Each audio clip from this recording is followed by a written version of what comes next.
small pleasures in chassis work, but using the Sawzall is #1 pleasure at Reese Brothers. Do a radial conversion. It seems like everybody puts a transmission in the car bigger than it needs, but this Liberty's a new craze, and everybody wants one. So they had to figure out if they want a double frame rail or do they want a Liberty. This car's getting no double frame rail.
It's Tuesday here at Reese Brothers Race Cars. We did this car in yesterday.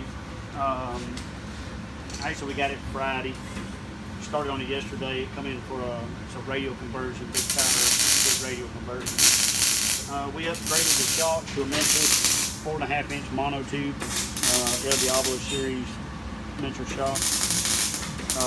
Adjustable front strut cut to adjust ride height up and down.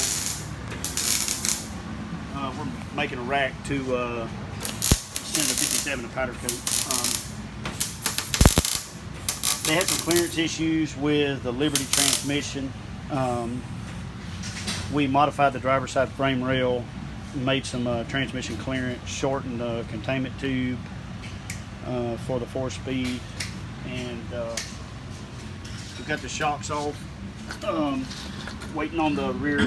We're going to run a 4-way Menser shock on the rear. We've modified anti-roll bar links to adapt the car to extend anywhere from 5 to 7 inches extension. We've changed the 4-link, adjusted the 4-link.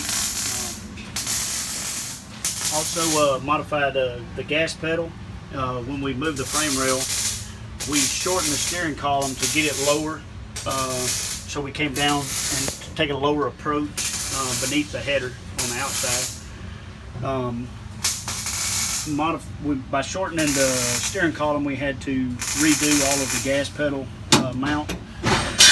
So gas pedal has been adjusted and moved. We had to remount the seat. Other than that, pretty much it. It's a normal radial conversion, big tire to radial. And as I said yesterday, everyone's changing to the Liberty transmissions, and it's been a pretty common thing where the frame rail, we have some double frame rail clearance issues through this area.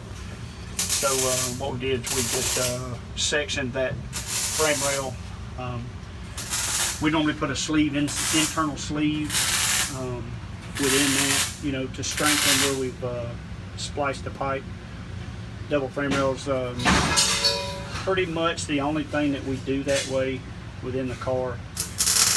Sometimes we would do that on a repair, a front end repair, but usually we take it completely out, take the bar all the way new to the 8-foot bar. Yeah, that's pretty much it. We started this project on Friday. Ordered the shocks, measured everything for the shocks to ensure we're getting correct length, compressed and extended length. Converted it to the miniature strut, miniature rear coilover. That's pretty much it. I seen a comment on the page there asking about or discussing the lanyard for the parachute attaching to the rear end. Was asking, do we do that? For what purpose we do that? Typical cars are all chromoly rear section. The lanyards normally pull from the back bumper area. We have used those in the past. We do those on some cars, but on the lightweight version cars, we have started stopping the chassis at the shock mount. So I'm going to show you in here. We now, all the chassis area will stop here at the shock mount. The shock is upright and transfer loaded into this bar. We put a stub here to accept the titanium tree in the rear, and then we use a whole titanium tree. By doing this, it then creates an issue by pulling on the rear taillight section with the parachute. So because these cars don't run wheelie bars, we run the lanyards underneath and we run them to the top the top wheelie bar mount on the rear end housing. On fabricated housings, we make a cross member across and we attach it to the rear end at the top. What this does is gets the lanyard high enough in the car so that when it pulls downward and actually sets the tire on the ground rather than lifting it up. That's why we don't pull from the lower section. But yeah, that was a good question, but we generally save 25 to 35 pounds in the rear, depending on what mounts there, by doing it titanium. So it's pretty much a lightweight option. Next question we had was what percentage of weight do we like to see on the front of a drag radial car? I think if I had preference, I would say 52 to 55%. But with all cars, all chassis come here, we do a lot of setup work. It's pretty much what the customer ends up with. I'm not saying that it won't work at a certain percent. I'm saying that you can make all percentages on the nose work. It just takes a different combination. We base our engine location off of wheelbase. Wheelbase and engine location normally determines the percentage of weight on the front axle. Nitrous cars have a further or a closer to the front position with a lower position, just naturally because they make more torque and they try to climb a little bit quicker than say a blower car or a turbo car. Guys, please make sure you like, share, and subscribe to our page. Gives us a little motivation. Drop some lines on there, questions, things that you'd like to hear Tech Talk about, and we'll try to make some small short videos with each one of you.